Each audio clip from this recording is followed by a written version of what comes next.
नमस्कार, यो एभिन्यूज खबरको संकेत हो र तपाईँ अहिले एभिन्यूज एट 7 मा हुनुहुन्छ। म सुभाष नेपाल। म विष्णु बसौला। प्रारम्भमा मूल खबर। नेपालमा कोरोना विरुद्धको खोपको लागि 60 अर्ब खर्च लाग्ने अनुमान। दात्री निकायसँग सहयोग माग्ने सरकारको तयारी।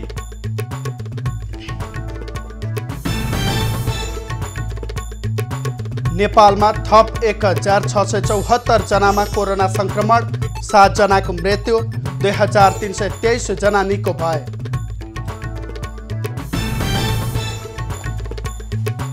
काठमाडौँ महानगरपालिकाले आइतबारदेखि निशुल्क पीसीआर परीक्षण गर्ने। स्वाब सङ्कलनको लागि मोबाइल भ्यान सञ्चालनको तयारी। नेकपा भित्रको विवाद कार्यकर्ता तहमा पनि देखियो। चितवनमा सुरेन्द्र पाण्डे अतिथि रहेको कार्यक्रममा गुटको राजनीति गरेको भन्दै नाराबाजी। राजा वीरेन्द्रको निजी निवास श्री सदन खुल्ला। भोलिबाट सर्वसाधारणले अवलोकन गर्न पाउने।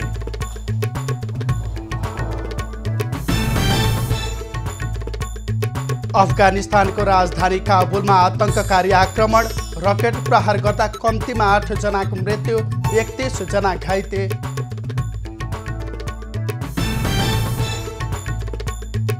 र नेपालगञ्ज म्याराथनको उपाधि गोपीचन्द्र पार्कीलाई। उपाधिसँगै पार्की टोकियो ओलम्पिकको लागि छनौट।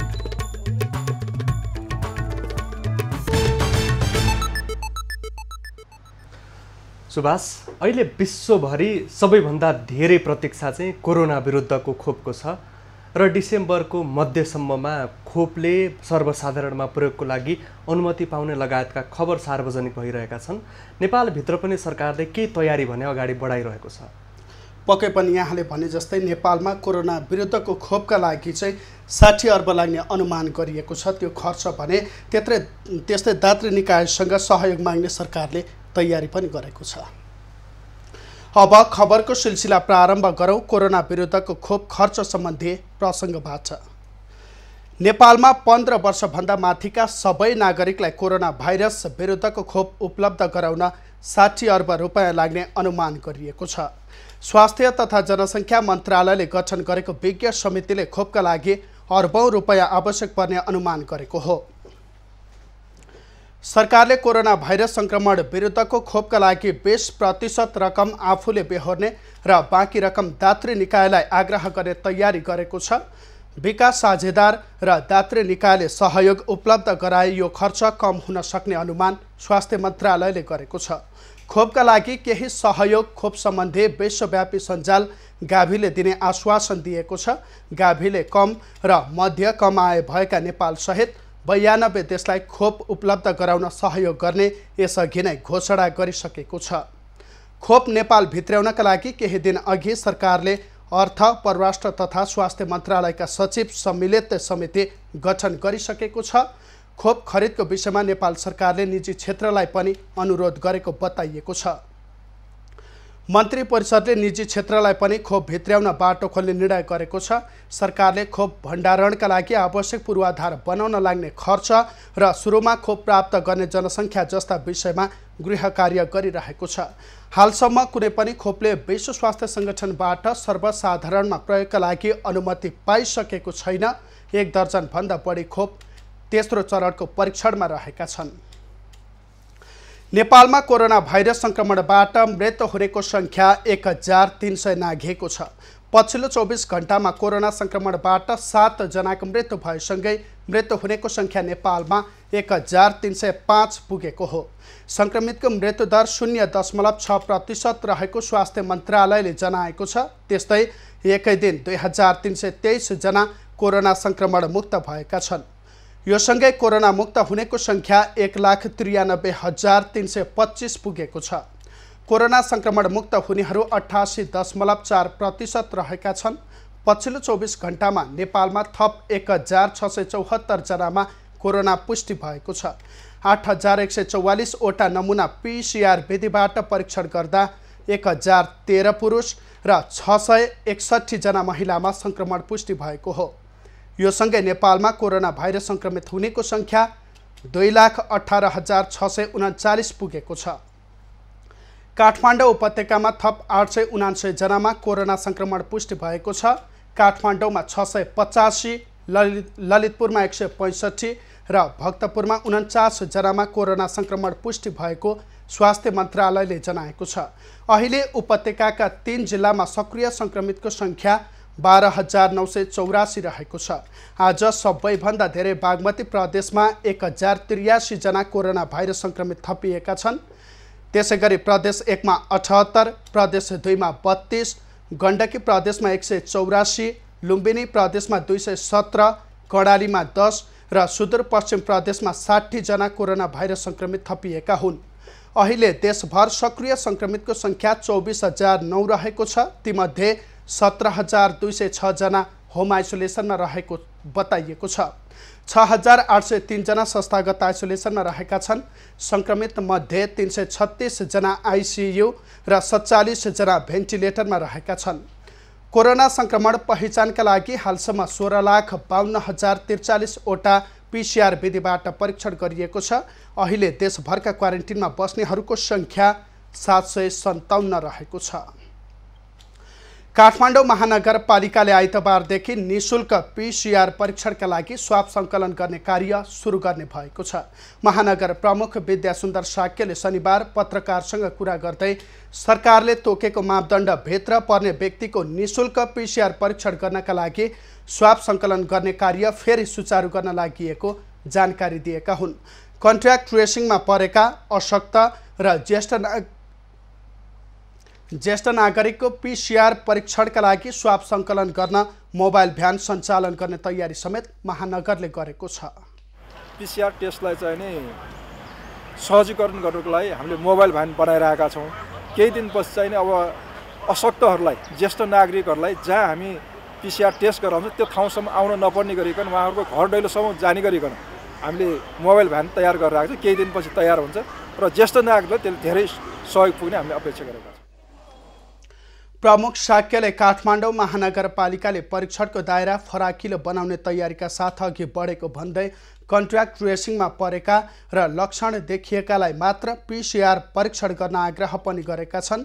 उपत्यकामा पछिल्लो समय बढिरहेको कोरोना संक्रमणको चक्र तोड्न प्रभावकारी कदम चाल्नुपर्ने अवस्था आएको उनको भनाइ छ।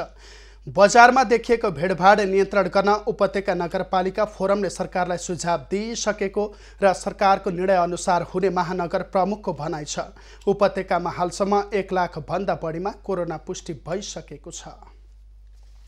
राष्ट्रिय सभाका अध्यक्ष गणेश प्रसाद तिमल सिन्हाले कोरोना भाइरस रोकथाम तथा नियन्त्रणका लागि घर घरमा पुगेर जनचेतना फैलाउने जिम्मेवारी जनप्रतिनिधिको भएको बताएका छन्।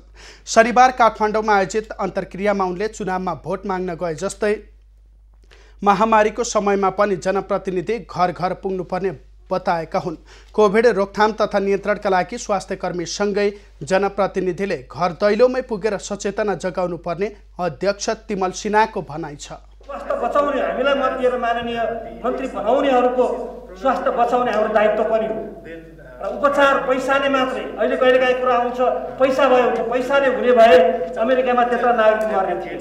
जनताको घर दैलो अभियान गऱ्यौँ भने उहाँहरू सतर्क हुनुहुन्छ र यसले न्यूनीकरण गर्न यही मात्रै राम्रो उपाय। अरू उपाय अहिलेको लागि देखिएको छैन। भविष्यमा देखिँदा ती कुराहरू हामी अनुसरण गरौँला। कार्यक्रममा स्वास्थ्य तथा जनसङ्ख्या मन्त्री भानुभक्त ढकालले पछिल्लो परिस्थिति अनुसार कुल जनसङ्ख्याको 2% संक्रमण हुने अनुमान सरकारले गरेको जानकारी दिए। अबको 4 महिनामा करिब 1,48,000 जनामा संक्रमण पुष्टि हुन सक्ने अनुमान गरिएको उनको भनाइ छ। 2% टेस्टको कुरा होइन, जनसङ्ख्याको 2% मात्रै संक्रमित हुने अवस्थामा रह्यो भने त्यो एउटा ठुलो उपलब्धिपूर्ण होला कि भन्ने ठाउँमा हामी पुगेका छौँ। र यो 4 महिनाको अवधिमा हामी करिब 1,48,000 व्यक्तिहरू थप सङ्क्रमित हुन सक्लान् भन्ने सोचेर हामीले त्यसको तयारीका कामहरू पनि गरिरहेका छौँ। मन्त्री ढकालले सरकार सामर्थ्य अनुसार संक्रमण रोकथामका लागि युद्धस्तरमा लागिरहेको दाबी पनि गरे। कोरोना संक्रमण र यसको उपचारको सम्बन्धमा पछिल्लो समय नागरिकको बुझाइका कारण सरकारलाई काम गर्न सहज भएको उनको भनाइ छ। कुल सक्रिय सङ्क्रमितहरूमध्ये 80% होम आइसोलेसनमा रहनुले नागरिकको बुझाइमा परिवर्तन आएको उनको भनाइ थियो। कोरोना संक्रमणबाट ग्रसित वरिष्ठ सर्जन डाक्टर ध्रुव शर्मा मुडभरीको मृत्यु भएको छ। मुडभरीको उपचारको क्रममा शनिबार अपराह्न ओम अस्पतालमा मृत्यु भएको छ। 77 वर्षीय डाक्टर मुडभरीलाई 15 दिन अघि कोरोना संक्रमण पुष्टि भएको थियो। कोरोना संक्रमणपछि उनीमा अन्तिम अवस्थाको निमोनिया देखिएको थियो। कोरोना संक्रमण हुनु अघिसम्म मुडभरी नियमित रूपमा काममै खटिएका थिए। डाक्टर मुडभरीले राजा वीरेन्द्र शाहको पालामा सहाय्य चिकित्सकको रूपमा पनि भूमिका निभाएका थिए। उनी ओम अस्पतालका संस्थापक सदस्य समेत हुन्।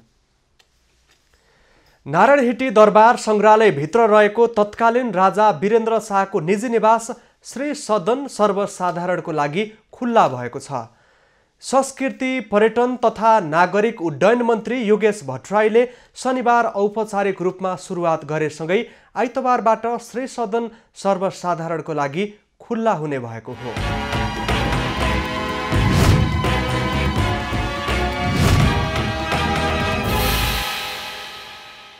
आइतबारदेखि नारायणहिटी दरबार सङ्ग्रहालयमा आएका अवलोकनकर्ताले श्री सदनका साथै ग्यारेज र गणतन्त्र स्मारक समेत अवलोकन गर्न पाउने व्यवस्था मिलाइएको छ। कोरोना भाइरसका कारण लकडाउन सुरु भए लगत्तै नारायणहिटी दरबार सङ्ग्रहालय अवलोकनका लागि बन्द गरिएको थियो।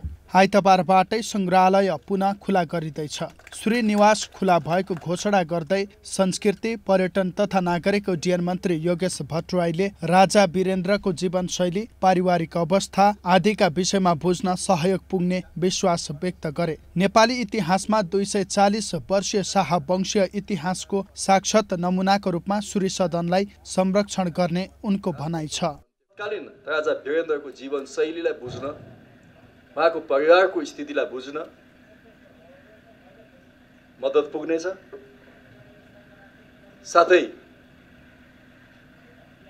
नेपाली मात्रै होइन कि विदेशी विश्वविद्यालयहरूबाट समेत अध्ययन र अनुसन्धान गर्नेहरूको लागि यो एउटा महत्त्वपूर्ण सामग्री प्रदान भएको छ।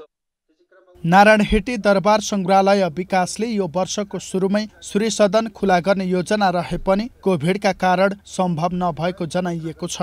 अहिलेसम्म 52 कक्ष मध्ये 32 वटा मात्रै खुला भएका छन्। 52 कक्षका सबै ढोकाका नाम हिमालबाट र सबै कोठाहरूका नाम जिल्लाबाट राखिएको छ। अझै मनाङ, मुस्ताङ, जाजरकोट जस्ता लगभग 12 वटा जिल्ला खुला गर्न बाँकी रहेको र समयक्रम अनुसार सबै खुला हुने समितिले जनाएको छ। 52 वटा कक्ष मध्ये सबै ढोकाहरू हिमालको नाममा छन्, सबै कोठाहरू जिल्लाहरूको नाममा छ।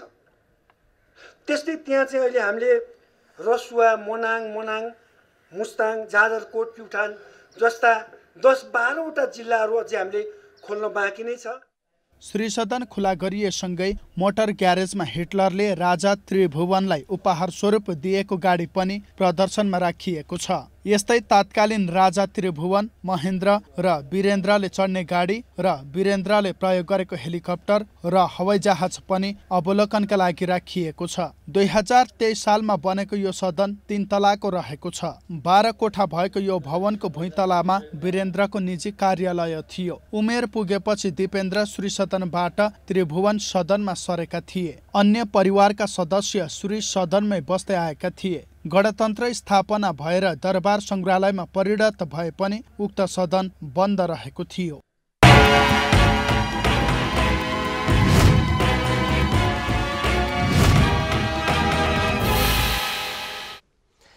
चितवनको राप्ती नगरपालिकामा नेकपा स्थायी कमिटी सदस्य तथा पूर्व अर्थमन्त्री सुरेन्द्र पाण्डे प्रमुख अतिथिको रूपमा आमन्त्रित कार्यक्रममा गुटको राजनीति गरेको भन्दै होहल्ला र नाराबाजी भएको छ। नेकपा राप्ती नगर कमिटीले वीरेन्द्रनगरमा गरेको कार्यक्रममा पाण्डेले पार्टीमा देखिएको विवाद समाधानमा पार्टीबाट गठित कार्यदलको भूमिकाबारे बोलिरहँदा होहल्ला र नाराबाजी भएको हो। नगर कमिटीको बैठक तथा प्रशिक्षण कार्यक्रममा नेता पाण्डेले बोलिरहेका समयमा कमिटीभन्दा बाहिरका 15-20 जनाको समूह बैठक स्थलमा प्रवेश गरी नाराबाजी गर्दै पाण्डेलाई बोल्नबाट रोकेका थिए। पाण्डेले पार्टी कार्यदलले मदन भण्डारी फाउन्डेसनको गतिविधि अहिलेलाई स्थगित गर्नुपर्छ भनेर सिफारिस गरेको भन्ने जानकारी गराउन साथ होहल्ला भएको हो। होहल्लापछि कार्यक्रम स्थगित भएको छ। नेकपाभित्र विवाद उत्कर्षमा पुगिरहेका बेला कार्यकारी अध्यक्ष पुष्पकमल दाहाल र वरिष्ठ नेता माधव नेपाल निकट मानिने पाण्डेले प्रधानमन्त्री ओली विरुद्ध गलत अभिव्यक्ति दिएको, गुटलाई प्रश्रय दिएको भन्दै उनीहरूले पाण्डेका विरुद्ध प्रदर्शन गरेका हुन्। यसैबीच नेकपा वरिष्ठ नेता माधव नेपालले पूर्व अर्थमन्त्री समेत रहेका नेकपा स्थायी कमिटी सदस्य सुरेन्द्र पाण्डेले मन्तव्य राख्दै नाराबाजी र होहल्ला गर्नेमाथि कारवाही गर्न माग गरेका छन्। विज्ञप्ति मार्फत घटनाप्रति पार्टीको स्थानीय कमिटी सम्बन्धितलाई ध्यानाकर्षण गराउँदै नेता नेपालले कम्युनिस्ट पार्टीका कार्यकर्ताको लागि नसुहाउने काम भएको भन्दै भत्सना गरेका हुन्। उनले घटनाको छानबिन गरी कडाभन्दा कडा कारवाही गर्न स्थानीय पार्टी एवं सम्बन्धित सबैको ध्यानाकर्षण गराएका छन्। नेकपा उपाध्यक्ष वामदेव गौतमले आफू पार्टीको कुनै पनि गुटमा नरहेको बताएका छन्। शनिबार दाङमा आयोजना गरिएको कार्यक्रममा उनले आफू गुटभन्दा पनि पार्टीको एकताको पक्षमा भएको बताएका छन्। गौतमले अहिले पार्टीमा देखिएको समस्या समाधान गर्न आफू निरन्तर लागिरहेको पनि बताएका छन्। 2063 सालदेखि पार्टी एकीकरणको पक्षमा रहँदै आएकाले जुटेको पार्टीलाई फुट्न नदिने पक्षमा आफू भएको गौतमको भनाइरहेको छ। उपाध्यक्ष गौतमले पार्टी एकता समृद्ध नेपालदेखि समाजवादको परिकल्पना आफ्नो सपना भएको बताएका छन्। कार्यक्रममा नेकपा दाङका अध्यक्ष टिकाराम खड्का र तुलसीपुर उपमहानगरपालिकाका प्रमुख घनश्याम पाण्डेले पार्टी एकता बचाउनको लागि आग्रह गरेका थिए। सुभाष, पछिल्लो समय समाजमा विभिन्न प्रकारका घटना बढ्दै गएको छ। जस्तो हत्या, हिंसा, बलात्कारका घटनाहरू समाजमा एकपछि अर्को गर्दै सार्वजनिक भइरहेका छन्। यही बीचमा कार्तिक 11 गते बाँकेको डडुवा गाउँपालिका 3 बनकट्टीका 12 वर्षीय बालकको हत्या भएको थियो। उनको हत्यामा संलग्न व्यक्ति अझै पक्राउ परेका छैनन्। पक्कै पनि यहाँले भने जस्तै कुनै घटनाको हत्यारा पत्ता लागिसकेका छन् भने कुनै घटनाको हत्यारा लामो समयसम्म पनि पत्ता नलाग्दा परिवारले न्याय पाएका छैनन् एकातिर भने समाजमा अर्कोतर्फ दण्डहीनता मौलाउँदै गएको छ। र यसै सम्बन्धी थप खबर। कार्तिक 11 गते हत्या गरिएका बाँकेको डुडुवा गाउँपालिका 3 बनकट्टी निवासी 12 वर्षीय बालक हत्याको हत्यारा पत्ता नलाग्दा परिवार चिन्तामा डुबेका छन्। कार्तिक 10 गते हराएर भोलिपल्ट हत्या गरिएको अवस्थामा बालक सुनिल हरिजन भेटिए पनि दोषी अहिलेसम्म प्रहरीले पत्ता लगाउन नसकेको हो। बाँके डडुवा गाउँपालिका 3 बनकट्टी निवासी 12 वर्षीय बालक कार्तिक 11 गते बनकट्टी तलाउ नजिकै हत्या गरिएको अवस्थामा फेला परेका थिए। बाबु विश्राम हरिजन र आमा रेखा हरिजनका 12 वर्षीय कान्छो छोरा सुनिलको हत्या भएको 4 हप्ता बित्दा समेत हत्यारा पत्ता लाग्न नसक्दा आमा बाबुको आँखामा आँसु ओभाएको छैन। आमा पूजा हरेक दिन जसो घरको ढोकामा बसेर मेरो छोरो कहाँ छौ भनेर बिलाप गरिरहेकी छिन्। लौंडा बाजार गया रहा है, बाजार से आवा, घरे पैसा मांगे, पैसा दिया, तक चला गया भंडारा खाए। भंडारा खाए के बाद में हेरे लागे 8 बजे से सारी रात गाँव भर में हेरे नहीं पाए। सिकर्मीको काम गर्दै परिवारको लालन पालनमा टेवा पुर्याउँदै आएका बाबु विश्राम पनि छोराको पिरले त्यही दिनदेखि काम छाडेर भौतारिरहेका छन्। प्रहरीले अनुसन्धानमा ढिलाइ गरेको गुनासो उनको छ। ढिलो भइगयो सर, अहिले 17-18 दिन भइगयो सर, अहिलेसम्म के हाम्रो बाबुको के हो हामी पाएको छैन सर। प्रहरीले भन्छन् सर अनुसन्धान हुँदैछन् अहिलेसम्म के भए छैन सर, कोही निचोड आए छैन सर। यस्तो खाले घटना कहिल्यै नदेखेको र नसुनेकोले समाजमा डर त्रासका कारण बालबालिकालाई घरबाट बाहिर निस्किन नदिने गरेको छिमेकीहरू बताउँछन्। उनीहरूले पनि घटनाको अनुसन्धान छिटो गर्नुपर्ने माग राखेका छन्। यो घटनाले अझै पनि जनमानसमा त्यो डर त्रास भन्ने एउटा बच्चाबच्चीलाई साँझ घरबाट बाहिर निस्किन नदिनु, बच्चालाई साँझ हुन लागेपछि बच्चा कहाँ छ भनेर खोज्ने एउटा जुन मानसिकता विकसित भइसकेको छ, त्यसले चाहिँ डर त्रासको वातावरण अझै पनि रहिरहेको छ। वो के बच्चा का भवा है तो हमरे बच्चा का कब हो सके, उनके दिल बढ़ा रही करे वाले इनके तो ऐसे दूसरे बच्चे के साथ कैसे सकता है। इनका ढीला ना करे चाहिए, इनका जल्दी इनका छानबीन हो चाहिए। कार्तिक 10 गते नवदुर्गाको भण्डारा रहेकाले साथीसँगै निस्केको सुनिल भोलिपल्ट हत्या गरिएको अवस्थामा फेला परेका थिए। छिमेकीले जग्गा विवादमा 6 महिनाभित्र ठूलो दुर्घटना हुने धम्की दिएको केही दिनमै घटना भएकाले त्यसमा पनि अनुसन्धान गरिनुपर्ने परिवारको माग छ। छोराको हत्या गरेर केही दिन अघि किनेको मोबाइल समेत लुटिएकाले त्यसबारे पनि अनुसन्धान गर्नुपर्ने परिवारको भनाइ छ। जिल्ला प्रहरी कार्यालय बाँकीले भने यो घटनामा संलग्न रहेको आशंकामा 2 जनालाई अनुसन्धानका लागि पक्राउ गरेको जनाएको छ। घटनाबारे अनुसन्धान जारी रहेको प्रहरीको भनाइ छ। सुनिलको हत्या भएदेखि बनकट्टी गाउँमा भने त्रास छाएको छ। नेपालगञ्ज ब्युरोको रिपोर्ट। सोलुखुम्बुको माप्य दुधकोशी गाउँपालिका र खुम्बु पासङ लामु गाउँपालिका जोड्ने माप्य खुम्बु मितेरी पुलको शनिबार प्रदेश 1 का मुख्यमन्त्री शेरधन राईले उद्घाटन गरेका छन्। विश्वको सर्वोच्च शिखर सगरमाथा क्षेत्रमा सडकको पहुँच स्थापित गर्न दुधकोशीको ओर्ला घाटमा पुल निर्माण गरिएको हो। पुल उद्घाटन गर्दै मुख्यमन्त्री राईले विगतमा विकासको स्वरूप जनताले देख्न नपाए पनि अहिले शक्ति र अधिकार जनतामा रहेकाले विकास सम्भव भएको बताए।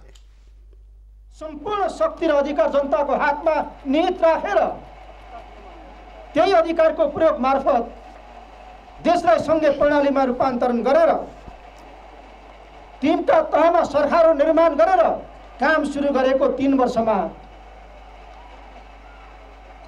त्यसभित्रको अत्यन्तै छोटो अवधिमा आज पुल तयार गरेर तपाईहरुलाई उपहारको रूपमा हामीले हस्तान्तरण गर्न पाएका छौं। मुख्यमन्त्री राईले पुल निर्माणसँगै पर्यटकलाई सगरमाथाको आधार क्षेत्रमा पुर्याउने ढोका समेत खुला भएको बताए। 48 मिटर लम्बाइ र 6 मिटर चौडाइको पुल जलप नेपालले टेन्डर मार्फत 7,29,97,000 मा सम्पन्न गरेको हो। पुल निर्माणमा संघीय सांसद कोष मार्फत 1 करोड, प्रदेश 1 सरकारबाट 2 करोड, बाँकी माप्य दुधकोशी गाउँपालिका र खुम्बु पासङ लामु गाउँपालिकाले लगानी गरेका छन्। पुलको क्षमता 55 टनको रहेको छ। भौतिक पूर्वाधार तथा यातायात मन्त्री बसन्त कुमार नेमुवाङले देश अँध्यारो मुक्त हुने यात्रामा अघि बढिसकेको दावी गरेका छन्। पाँचथरको तुम्बेवा र कुम्बायक गाउँपालिकामा विद्युतीकरण उद्घाटन कार्यक्रममा उनले सौर्य ऊर्जा र पानीबाट विद्युत उत्पादन गरी देशलाई अँध्यारो मुक्त गरी उज्यालोतर्फ अघि बढेको बताएका हुन्।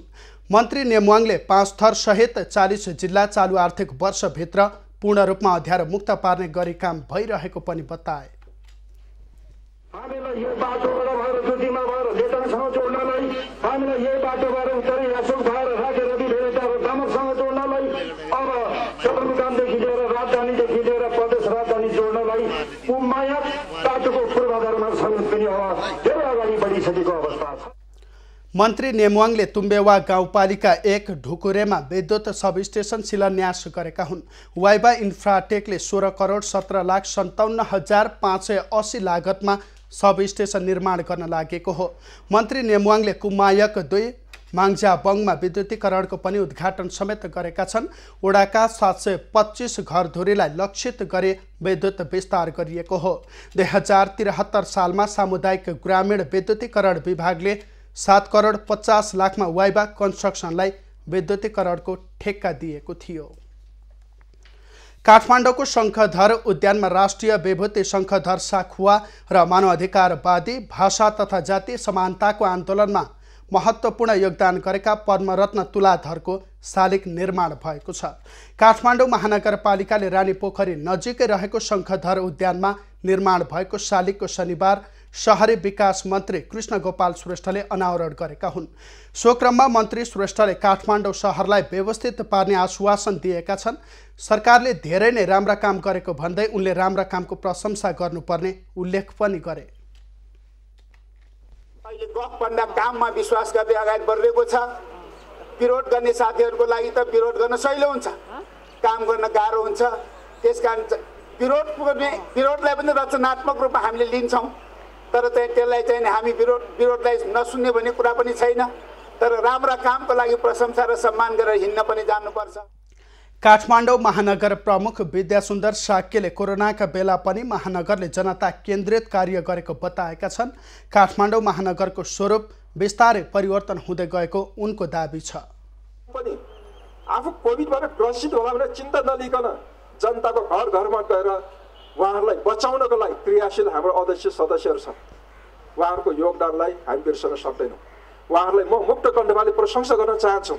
अहिले पनि हरेक तपाईँ बाटो हेर्नुहोस्, हामीले चिल्लो बनाइसकेका छौँ।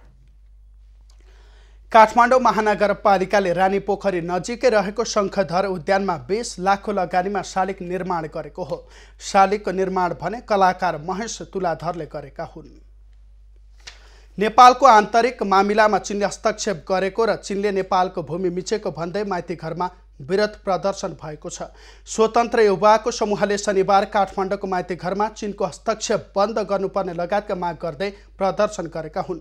प्रदर्शनमा सहभागी युवाहरूले गो ब्याक चाइना, नेपाली भूमि मिच्न पाइँदैन, चिनिया विस्तारवाद, मुर्दाबाद लगायतका प्लेकार्ड प्रदर्शन गरेका थिए। उनीहरूले नेपालको उत्तरी क्षेत्रमा चीनले आफ्नो रवैया देखाउँदै नेपाली भूमि मिचेको भन्दै फिर्ता गर्नुपर्ने बताएका छन्। महोत्तरी प्रहरीले विद्यार्थी हत्यामा संलग्न 1 जनालाई 8 वर्षपछि पक्राउ गरेको छ। सोनामा गाउँपालिका 8 मगर थानाका विद्यार्थी पंकज यादव र धनुषा रमैदया भवाडी निवासी किशोरी यादवको हत्याका मुख्य आरोपी एगडारा गाउँपालिका 3 भटौलियाका जीवछ अन्सारीलाई प्रहरीले पक्राउ गरेको हो। प्रहरीको सर्वाधिक खोजीको सूचीमा रहेका उनलाई प्रहरीले जलेश्वर नगरपालिका 3 मलिवारा स्थित भारत सीमाबाट पक्राउ गरेको हो। हाल एगडारा गाउँपालिका वडा नम्बर 3 बस्ने जीवछ अन्सारी यो मान्छे चाहिँ हाम्रो जिल्ला प्रहरी कार्यालयको अभिलेख अनुसार 3वटा मुद्दामा संलग्न भएको देखिया छ। राति 1 बजेको समयमा जिल्ला महोत्तरी जलेश्वर नगरपालिका वडा नम्बर 3 स्थित यो नेपाल भारत सीमा क्षेत्र भिट्टा मोडबाट चाहिँ यसलाई पक्राउ गर्न हामी सफल भएका छौँ। जिल्ला अदालत महोत्तरीले अपहरण, शरीर बन्धक र कर्तव्य ज्यान मुद्दामा उनलाई दोषी ठहर गरेको थियो। ज्यान सम्बन्धी मुद्दा मुल्तवीमा राखिएको थियो भने अपहरण तथा शरीर बन्धक मुद्दामा 17 वर्ष कैद र 2,75,000 जरिवाना तोकिएको थियो। उनी धनुषाका किशोरीको भक्तपुर 6 स्थित जङ्गलमा घाँटी रेटी हत्याको घटनामा पनि संलग्न थिए। 2069 सालमा उनले सोनामा गाउँपालिका 8 का 22 वर्षीय पंकज यादवको अपहरण गरी 7 लाख रुपैयाँ फिरौती लिएपछि हत्या गरेको घटनामा पनि आरोपी थिए। 3 जना अझै फरार रहेका छन्। जलेश्वर कारागारमा सजाय भोगिरहेका भारतीय नागरिक शशीनाथ झाको योजनामा उनले 2 जनाको हत्या गरेका थिए। सामाजिक सञ्जाल युट्युब मार्फत च्याउखेती गर्न सिकेर गोर्खाको एक किसान परिवार मनज्ञ आम्दानी गर्न सफल भएको छ। गोर्खा नगरपालिका 5 ठुलो रेप्की सानुमाया थापा मगरको परिवारले सीताके च्याउखेतीबाट राम्रो आम्दानी गर्न सफल भएको हो। गोर्खा नगरपालिका 5 ठुलो रिपकी सानुमाया थापाको परिवार 5 वर्षदेखि च्याउ खेतीमा संलग्न छन्। सानुमायाका श्रीमान र उनले 2072 सालमा 160 मुढाबाट सुरु गरेको सीताके च्याउ खेती 5 वर्ष बित्न लाग्दा 1000 मुढामा विस्तार भइसकेको छ। यो बीचमा उनले च्याउ बिक्रीबाट बचत गर्न नसके पनि 22 जना सदस्यको घर परिवारलाई उपचार खर्च, पठन पाठन र भइपरि आउने कुनै पनि काममा समस्या परेको छैन। यो च्याउ खेती चाहिँ कहिलेबाट सुरु गर्नुभयो? यो भूकम्प गएको वर्ष माघबाट गरेको। माघबाट गर्नुभयो। सुरुको वर्ष कति हाल्नुभयो? सुरुको वर्षमा कति? 160। अनि त्यसपछि फेरि 160 नि पर्यो। फेरि दोस्रो वर्षमा 160 हाल्नुभयो। अहिले चाहिँ कति छ जम्मा? अहिले चाहिँ 1300 फेरि 200 राख्यो अनि 500 भयो। अनि अहिले चौथो तालीमा चाहिँ 500 मुढा राखेर 1000 भए। 1000 भन्दा बढी छ, घटी छैन। औपचारिक तालिम नलिएको र प्राविधिक सिप नभएका मगर परिवारले युट्युबबाटै सीताके च्याउ खेती गर्ने सिप सिकेका हुन्। 2072 सालको माघबाट सुरु भएको च्याउ खेती निरन्तर विस्तार भइरहेको छ। सानुमायाको परिवारले अहिले दैनिक 10 केजीसम्म च्याउ प्रति केजी 500 का दरले बिक्री गर्दै आएका छन्। सरदर कति दिन्छ यसले एक दिनमा च्याउ? अहिले कति टिप्नु भएको छ? राम्रोसित भइदियो भने त हुन्छ। कोही बेला 10 किलो हुन्छ, कोही बेला 5 किलो, कोही बेला 6-7 किलो, कोही बेला 4-5 किलो नि हुन्छ। कोही बेला फेरि अलि त्यो थाकेको बेला चाहिँ 2-3 किलो हुन्छ। सानुमायाको परिवारले 2वटा प्लास्टिकका टनेलमा खेती गरेका छन्। 4 महिना मात्र उत्पादन हुने यो च्याउ बिक्रीबाट थापाको परिवारले वर्षको 6 लाख रुपैयाँसम्म आम्दानी लिने गरेका छन्।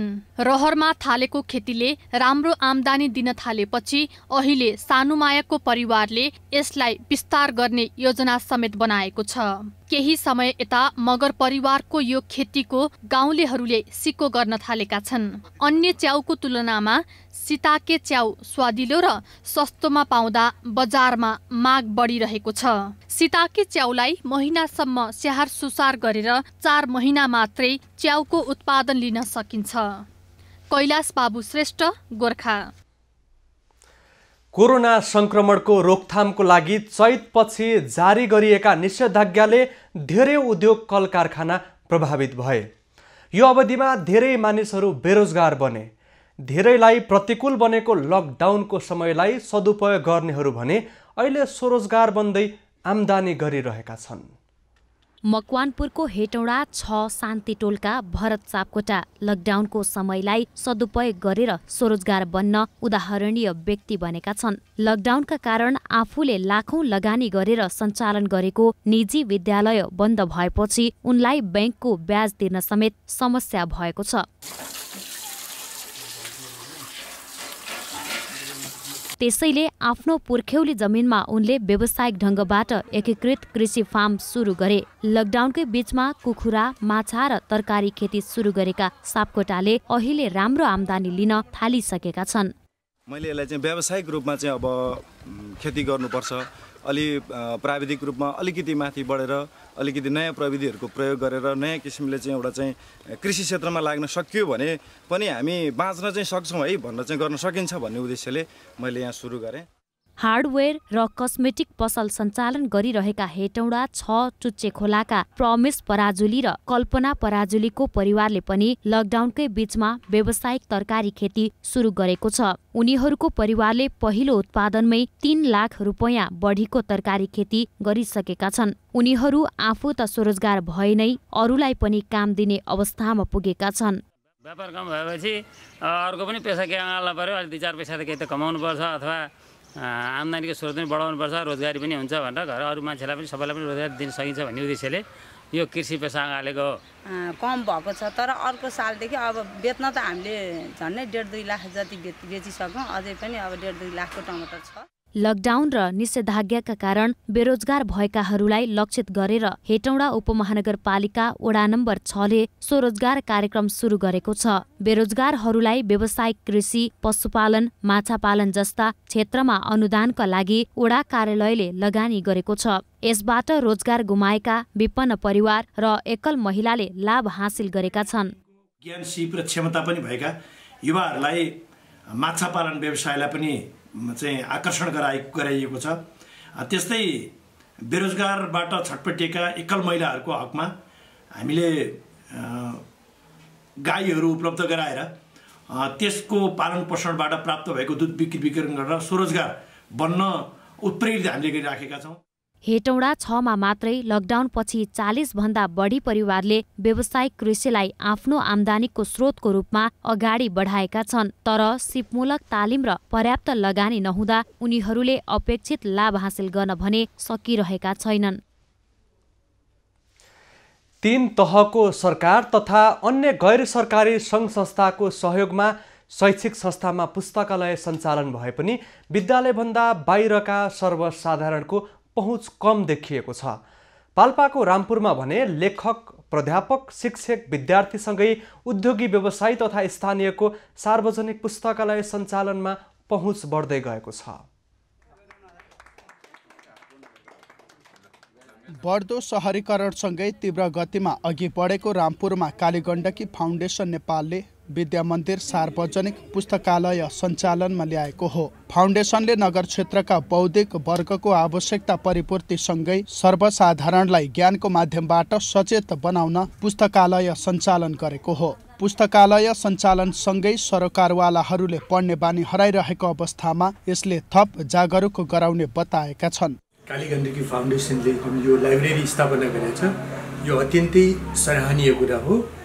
यसले चाहिँ समाजमा चेतना विकासको लागि यो पठन शैली पढ्ने बानी विकासको लागि यसले ठुलो योगदान पुर्याउने देखिएको छ। समाजको लागि परिवर्तन गर्नको लागि पुस्तकालयले पुस्तकभित्र भएका ज्ञानहरूले सामाजिक परिवर्तन गर्नको लागि महत्त्वपूर्ण भूमिका खेल्न सक्छ भन्ने चाहिँ हामीलाई लागिरहेको छ। रामपुर 5 बेझाड नह अफिसमा सञ्चालनमा आएको पुस्तकालय लुम्बिनी प्रदेशका सांसद वीरबहादुर राणा, रामपुर नगरपालिकाका नगर प्रमुख रमण बहादुर थापा र उपप्रमुख विष्णुदेवी घिमिरे आचार्यले शुक्रबार संयुक्त रूपमा शुभारम्भ गरेका हुन्। फाउन्डेसनले कालीगण्डकी बेसी क्षेत्र आफैमा ऐतिहासिक र पौराणिक महत्त्व बोकेको तपोभूमि रहेकाले पुस्तकालय स्थापना गरिएको बताएको छ।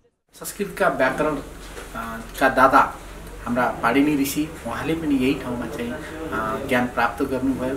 त त्यो कारणले गर्दा यो ठाउँमा विद्या मन्दिर सार्वजनिक पुस्तकालयको नाममा यो सुरुवात हुनु आफैमा यो ठाउँको पठन पाठन संस्कृतिलाई अगाडि बढाउनको लागि एक महत्त्वपूर्ण कदम हो। पहिलो चरणमा पुस्तकालयमा धार्मिक, साहित्य, बाल साहित्य, इतिहास तथा पाठ्यक्रमका 4500 बढी पुस्तक राखिएको छ। पुस्तकालयलाई कार्यविधि अनुसार सञ्चालन गरिने र भविष्यमा स्थानीय, प्रदेश र संघीय सरकारको सहकार्यमा ई लाइब्रेरीको अवधारणा अनुसार अघि बढ्ने फाउन्डेसनले बताएको छ। कार्यविधि छ, त्यही कार्यविधिमा सञ्चालन रहेर हामीले पुस्तकालय सञ्चालन गर्नेछौँ र भविष्यमा हामीले यसलाई चाहिँ ई लाइब्रेरीको रूपमा स्थानीय सरकार लगायत सरकारहरूको चाहिँ सहयोगमा ई लाइब्रेरी सञ्चालन गर्नेमा हामी प्रतिबद्ध छौँ।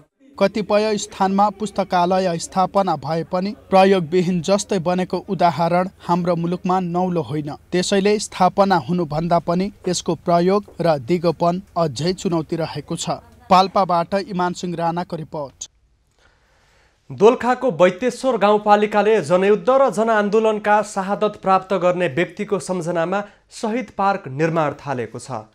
पाडु डाँडामा गाउँपालिका केन्द्रसँगै दोलखामा शहीद बनेका 58 जनाको शालिग रहने गरी पार्क निर्माणको काम अघि बढाइएको छ। शहीद पार्क निर्माणसँगै पाडु डाँडालाई पर्यटकीय केन्द्र बनाउने गाउँपालिकाको योजना रहेको छ। आशा छ यो संरचना पछाडि हामी यहाँ 13 बैतेश्वर गाउँपालिकामा जनआन्दोलनको बेला शहादत प्राप्त गरेको व्यक्तिहरूको त्यहाँ स्ट्याचु राख्छौँ, हामी त्यहाँ मूर्ति राख्छौँ। त्यस पछाडि यहाँ बृहत पार्कको रूपमा चाहिँ हामी यसलाई विकास गर्छौँ र यहाँ फुलबारी लगायत यो क्षेत्रको चाहिँ विकास गर्ने र टाढोबाट देख्दाखेरि कति राम्रो शहीदलाई सम्मान गरेछन् भन्ने ध्येयका साथ बैतेश्वर गाउँपालिकाले यो अभियान सञ्चालन गरेको। आगामी वर्ष 2076-77 मा गाउँपालिकाको 5 लाख र यस वर्ष प्रदेश सरकारको 25 लाखमा शहीद पार्क निर्माण भइरहेको छ। गाउँपालिकाले शहीद पार्क निर्माण गरेकोमा स्थानीयले समेत खुसी व्यक्त गरेका छन्। सामान्य निकायको अनुदान 25 लाख रुपैयाँ आएको छ। 25 लाख रुपैयाँले हामीले यो निष्कर्षको काम गरिरहेका छौँ। जनयुद्ध र जनआन्दोलनमा शहीद भएका सबै जुन शहादत प्राप्त गरेर साथीहरूको शालिग राखेर यो ठाउँलाई एउटा चाहिँ पर्यटक स्थल बनाउने हामी सबै बैतेश्वरवासीको चाहना हो। शहीद घोषणासँगै आन्दोलनका क्रममा बैतेश्वरमा अङ्गभङ्ग र असहाय भएका उपचार आवश्यक परेका नागरिकलाई पनि सहयोग गर्नुपर्ने माग स्थानीयले राखेका छन्। रोजगारीको क्रममा भारतमा बिरामी परेका कञ्चनपुरको पुनर्वास नगरपालिका वडा नम्बर 4 जनक बस्तीका गोरखबहादुर नेपाली उपचार खर्च जुटाउन नसक्दा बिचल्लीमा परेका छन्। मजदुरी गर्ने क्रममा भिरबाट लडेर घाइते भएका नेपाली उपचार खर्च जुटाउन नसक्दा अहिले घरमै बसिरहेका छन्। परिवारको आर्थिक अवस्था निकै कमजोर भएपछि उनलाई अस्पतालले घर फिर्ता गरेसँगै 8 महिनादेखि घरमै थला परेका छन्। सिमला पहाड गएको काम गर्दाखेरि उहाँको दुर्घटना भयो। 5 लाख भारू लाग्यो, जमिन बेचे, सब बेचे 5 लाख भारू लागेर पनि इलाज भएन। सहयोगको लागि इलाज उठाइदिनु दबाई गरेर अहिले केही सुनाइ छैन। फेरि अब इलाजको लागि पैसा बिकेन, फेरि 2 कट्टा अझ 3.5 कट्टा फेरि बिकेर गर्दैछन्। घर बनाउने यस्तै छ हालत। दबाई गर्नलाई 3 बच्चा छन्, कहाँबाट के गर्ने भयो, न काम गर्न जान सक्ने। दुर्घटनापछि नेपालीका शरीरका प्राय सबै भाग निष्क्रिय छन्। भारतमा उपचार गराउँदा जमिन बेचेर 8 लाख खर्च गरेको परिवारले थप रकम जुटाउन सकेको छैन। उनलाई बचाउनको लागि केही युवाले बचाउ अभियान थालेका छन्। आफूबाट सहयोग हुन सक्छ भन्ने हिसाबले मैले यो सहयोग गर्नुपर्छ भन्ने भावनाले तपाईहरुको साथ लिएर यहाँ सहयोग स्वरूप सकिने जति सहयोग गरेको छु। स्थानीय तहहरू, जनप्रतिनिधिहरू, भद्रबल आदमी, समाजसेवी हरेक व्यक्तिहरूबाट गोरख नेपाली बचाउ अभियानका लागि आर्थिक सहयोग जे सहयोग गर्न सकिनेछ त्यसका लागि म तत्पर रहिरहनेछु र अरूलाई पनि यसरी सहयोग गर्न भन्ने हार्दिक अपिल पनि गर्दछु। उपचारको लागि स्थानीय सरकारसँग सहयोग मागे पनि सुनवाई नभएको परिवारको गुनासो छ। कहीँबाट सहयोग पाए नेपालमै उपचार गराउने सोच परिवारले बनाएको छ। अबको पालो एभिन्यूज एट स्पोर्ट्सको।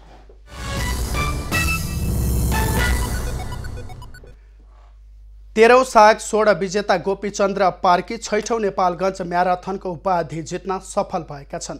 उपाधि जितेसँगै टोकियो ओलम्पिकका लागि पनि छनौट भएका छन्। शनिबार बिहान नेपालगञ्जमा भएको म्याराथनमा निर्धारित दूरी 2 घण्टा 18 मिनेट 59 सेकेन्डमा पूरा गरेर सशस्त्र प्रहरीका पार्की पहिलो स्थानमा दौड पूरा गरे। उनले डिफेन्डिङ च्याम्पियन नेपाली सेनाका कृष्ण बस्नेतलाई पछि पार्दै उपाधि जित्न सफल भएका हुन्। उनले 13औं सागमा 5000 मिटर दौडमा 16 जितेका थिए। साउनमा 5000 मा 16 जितेपछि टोकियो ओलम्पिकलाई लक्ष्य बनाएर तयारी गरेको र सफल भएको प्रतिक्रिया पार्कीले दिएका छन्। टोकियो ओलम्पिकमा वैकुण्ठ मानन्धरको रेकर्ड तोड्ने लक्ष्य रहेको पनि पार्कीले बताएका छन्। गत संस्करणको विजेता सेनाका कृष्ण बस्नेत दोस्रो स्थानमा समेटिएका छन्। उनले 2 घण्टा 20 मिनेट 49 सेकेन्डमा दौड पूरा गरे। सेनाकै खगेन्द्र भाट तेस्रो भए। म्याराथनका विजेताले 75,000 तथा दोस्रो र तेस्रो हुनेले क्रमशः 30,000 र 20,000 प्राप्त गरे। हाफ म्याराथनको उपाधि 13औं सागकी काश्य विजेता सशस्त्र प्रहरीकी पुष्पा भण्डारीले हात पारेकी छन् भने उनले निर्धारित दूरी 1 घण्टा 26 मिनेट 54 सेकेन्डमा पूरा गरिन्। 1 घण्टा 30 मिनेट 7 सेकेन्डमा दूरी पूरा गरेर जुम्लाकी मन्जु रावत दोस्रो र 1 घण्टा 38 मिनेट 14 सेकेन्डमा दूरी पूरा गरी दाङ्की शर्मिला घरती तेस्रो भइन्। महिला हाफ म्याराथनको विजेताले 30,000, दोस्रोले 15,000, तेस्रोले 10,000 रुपैयाँ प्रदान गरिएको छ। कोरोनाको महामारीपछि देशमा गरिएको यो पहिलो प्रतियोगिता हो। प्रतियोगितामा 25 पुरुष र 10 महिला खेलाडीको सहभागिता रहेको थियो। अबको पालो एभिन्यूज एट मौसमको। एभिन्यूज एट मौसमको साथमा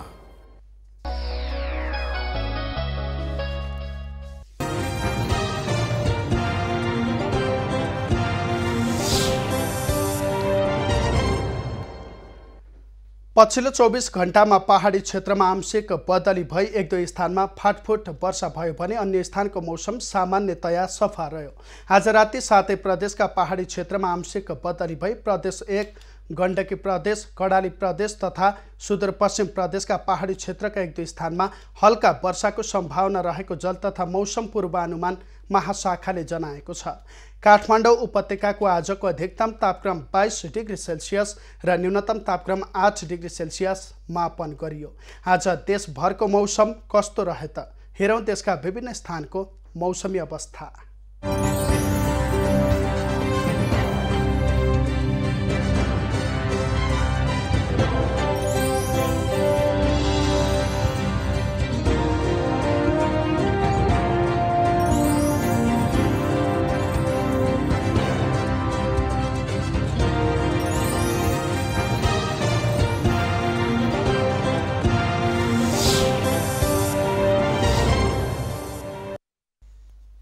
अहिलेलाई खबरको क्रम यति नै। एभिन्यूज खबरका यी सहित अन्य विस्तृत खबरका लागि www.avenews.tv लगअन गर्न सक्नुहुनेछ।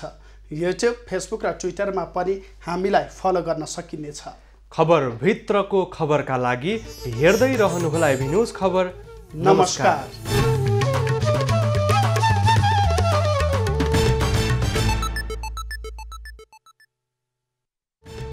Avenues at 7